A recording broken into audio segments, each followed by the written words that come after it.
ఈరోజు మనం ఎంతో టేస్టీగా క్యారెట్ ఫ్రైని ఏ మసాలా లేకుండా హోమ్ మేడ్లోనే ఎంతో టేస్టీగా ఎలా చేయాలో చూసేద్దామండి. ఇలా ఒక్కసారి ట్రై చేయండి. క్యారెట్ ఫ్రై చాలా అంటే చాలా బాగుంటుందండి. సైడ్ డిష్కి పప్పు లేకైనా, సాంబార్ లేకైనా, లేకుంటే రోటీస్ లేకైనా కూడా.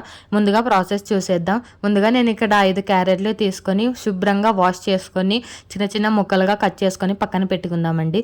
ఒక బాండి పెట్టుకొని అందులోకి 2 టేబుల్ స్పూన్ల ఆయిల్ వేసి అది కొంచెం హీట్ అయ్యాక అందులోకి జీలకర్ర, ఆవాలు, ఉద్దిబ్యాళ్ళు వేసుకొని అవి కొంచెం వేగాక అందులోకి పచ్చి కరివేపాకు వేసుకొని అవి కొంచెం వేగినాక అందులోకి మనం ముందుగా తరుక్కున్న క్యారెట్ ముక్కలని వేసుకోవాలండి. వేసుకొని మీడియం ఫ్లేమ్లో బాగా వేయించుకోవాలి. అందులోనే ఉప్పు వేసుకోవాలండి. ఉప్పు వేసుకుంటే ముక్కలు అనేటివి మెత్తగా మగ్గుతాయి.